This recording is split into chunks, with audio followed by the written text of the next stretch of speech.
bertanya, wahai guru hamba, bagaimanakah makrifat mengenai 3 perkara itu?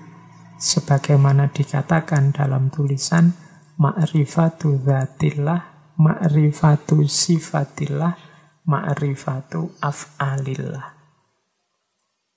Apa maksud ketiga perkara itu?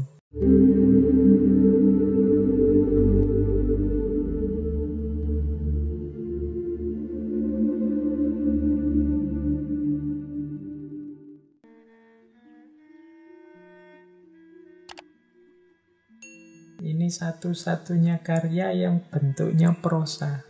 Yang lain kan modelnya suluk.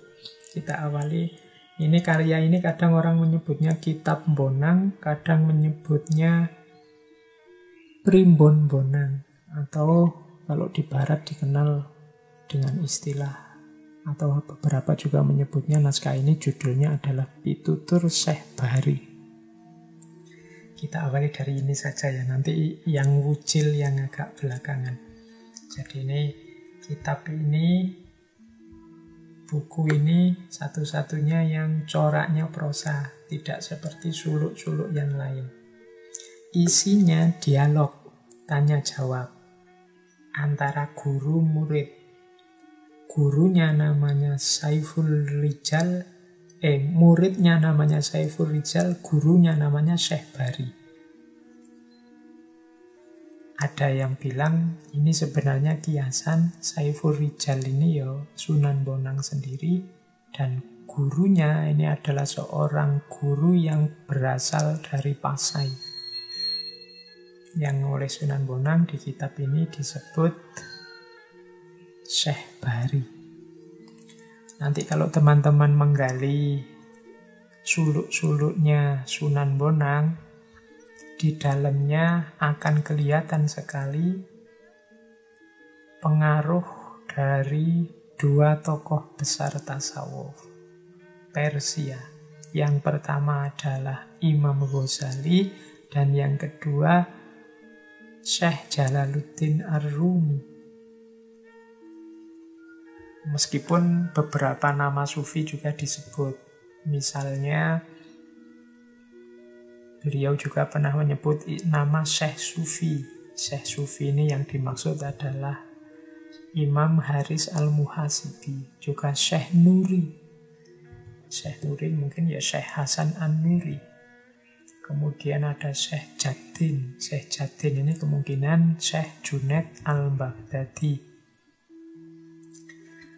Ini nama-nama referensinya. Mungkin kalau di naskah aslinya kan pakai nama Jaddin, pakai nama Nuri. Itu mungkin menyesuaikan dengan lidah Jawa. Berbeda memang dengan tradisi dari Sumatera kemarin yang menggunakan huruf pegon. Para wali Songo ini termasuk Sunan Bonang menulisnya memang dalam bahasa Jawa. Beberapa suluk seperti suluk wujil itu pakai bahasa Jawa tengahan. Jadi bahasa Jawa yang biasa, level tengahan, tidak sangat halus seperti bahasa Kawi. Oke, baik, kita lihat yang pertama dari kitab Bonang. Ini salah satu contoh bagaimana dialog antara Saiful Rijal dengan Syekh Bahri. Itu Jawanya ada. Saya bacakan sebentar, tapi nanti belakangan tidak saya baca biar tidak menghabiskan waktu. Mongko matur Rijal, ya guru amba, kadipun endi makrifat 3 prakara punika? Kadi kang kocap ing sastra, ma'rifatu dzatillah, ma'rifatu sifatillah, ma'rifatu af'alillah. Kadipun endi sang siptane katiga punika.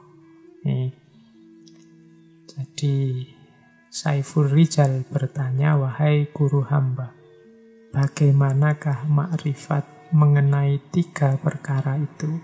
Sebagaimana dikatakan dalam tulisan, ma'rifatu dzatillah, ma'rifatu sifatillah, ma'rifatu af'alillah. Apa maksud ketiga perkara itu? Ini sengaja saya angkat, saya dulukan tema tentang ma'rifat, tentang Allah ini. Mengapa? Karena nanti di suluk wujil Kanjeng Sunan Bonang menyatakan bahwa intinya orang beragama nanti ada pada pengenalan kita terhadap Tuhan. Tidak ada gunanya sholat, tidak ada gunanya zakat kalau kita tidak kenal ini sholat, zakat kepada siapa, tentang apa. Kita selalu bilang lillahi ta'ala, siapa Allah yang selalu kita tuju itu. Sholat kok tidak kenal Allah, ya perlu dipertanyakan sholat pada siapa. Maka kunci awal dalam beragama, dalam meniti jalan sufi adalah pengenalan kita terhadap Allah. Istilahnya ma'rifat. Siapa Allah itu? Dan kalau menurut kitab Bonang ada 3 konsep ma'rifat seperti yang ditanyakan oleh Rijal, yaitu ma'rifatu dzatillah, yang kedua ma'rifatu sifatillah, dan yang ketiga ma'rifatu af'alillah. Mari kita kenali Allah yang tiap hari kita tuju, tiap hari kita diperintahkan untuk mengingatnya, untuk berpikir padanya. Kita sering mendengar pepatah, tak kenal maka tak sayang. Kemarin-kemarin kita berambisi sekali untuk cinta pada Allah. Lah bagaimana kita bisa cinta kalau kenal saja tidak? Maka langkah pertama adalah mengenalnya. Dan kalau mengikuti Primbon Bonang ini, mengenal Allah itu ada 3 aspeknya, yaitu mengenali zatnya, mengenali sifatnya, dan yang ketiga mengenali af'alnya. Syekh Bari lalu menjawab, wahai Rijal, arti ma'rifatu dzatillah adalah ketahuilah wujud Allah yang maha luhur itu tunggal, tiada sekutu baginya. Dia mempunyai sifat sedia, langgeng, kekal, maha suci, tidak berjisim, tanpa arah, tidak bercampur, hadir tapi tidak terlihat. Wujudnya langgeng dan maha suci dalam cintanya kepada dirinya. Wujudnya langgeng dalam kerajaannya dan tidak berubah dalam keindahannya. Jadi Allah dari sisi zat itu yang jelas, yang pertama wujud. Kemudian ya kalau dari sifat 20 ya qidam, kemudian baqo, dan seterusnya. Maha suci, tidak berjisim, tidak punya arah, tidak bercampur, tanpa arah, tidak bercampur, tidak terlihat. Susah menjelaskan zatnya Allah, maka biasanya menggunakan term tidak. Ini terjemahan dari laisa kamislihi syai'un. Dari sisi zatnya Allah itu tidak ada yang mirip dengannya, apapun, sesuatu pun, dan bahkan tidak ada kata-kata yang bisa menguraikan, menggambarkan secara tepat zatnya. Cukup kita imani saja bahwa ada yang maha wujud, maha suci, maha langgeng, yang kita sebut Allah. Detail zatnya seperti apa, laisa kamislihi syai'un. Nah ini ma'rifatu dzatillah. Makanya ada banyak orang tanya, Pak, bukankah berpikir tentang zatnya Allah itu ada larangannya? Ya, cuma larangan ini tidak dalam arti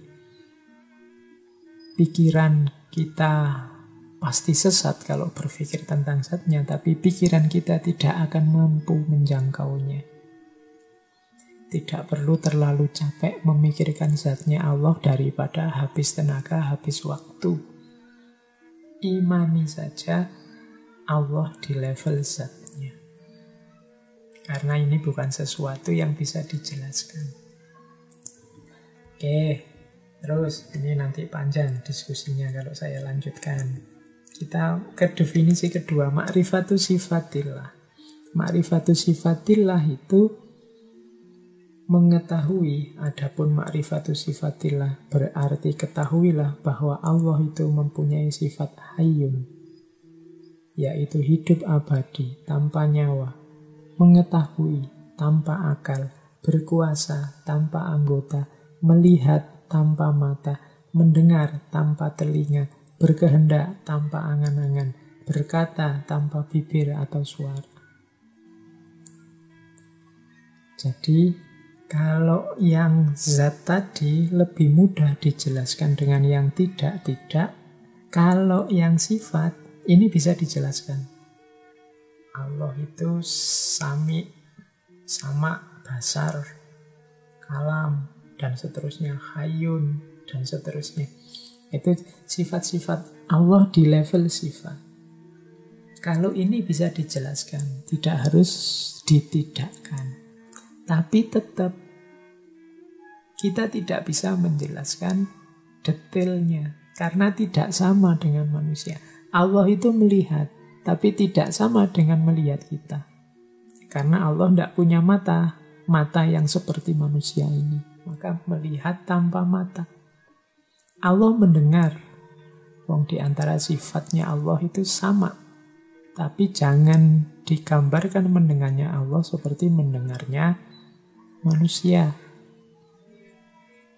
Tanpa telinga. Karena Allah tidak punya telinga seperti telinganya manusia. Tidak bisa digambarkan seperti itu. Maka di level ma'rifatu sifatillah, Allah bisa kita jelaskan sifatnya, tidak lagi dalam bentuk negatif, dalam bentuk positif juga bisa. Hanya saja seperti apa mekanisme detailnya kita tetap tidak akan bisa tahu. Kalau pakai terminologi dari Imam Asy'ari, bila kaifa, kita tidak tahu seperti apa mekanisme Allah mendengar itu, seperti apa mekanisme Allah melihat itu. Tapi Allah melihat dan mendengar, bahkan maha melihat, maha mendengar. Nah, ini level 2, ma'rifatu sifatillah. Nah, yang ketiga, ma'rifatu af'alillah. Ma'rifatu af'alillah, adapun ma'rifatul af'al berarti ketahuilah sifat perbuatan Tuhan. Dia berbuat tanpa ada yang memerintah, memberi tanpa menggunakan tangan, dan mematikan tanpa menggunakan keris. Ini ilustrasi dari Kanjeng Sunan Bonang. Af'al itu perbuatan.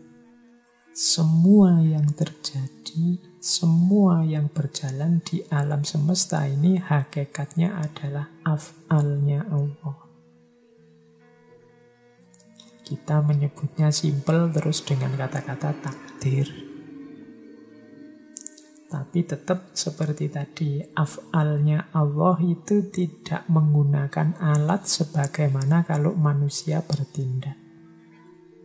Allah kalau menakdir sesuatu, memutus sesuatu, kalau bahasanya Al-Quran, ya kun fayakun. Kehendaknya Allah, itulah yang jalan. Jadi yang terjadi apa, itu sebenarnya kehendak dan perintahnya Allah. Beda dengan manusia. Kalau manusia butuh sarana, butuh perantara. Jadi itulah Allah yang kita sembah. Itulah arti ma'rifat terhadap 3 perkara tadi.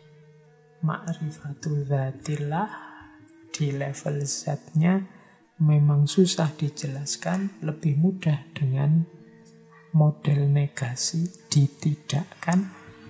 Ada ma'rifatul sifatillah, sudah bisa dijelaskan secara positif, tapi bila kaifah, detailnya seperti apa, kita masih tidak mampu.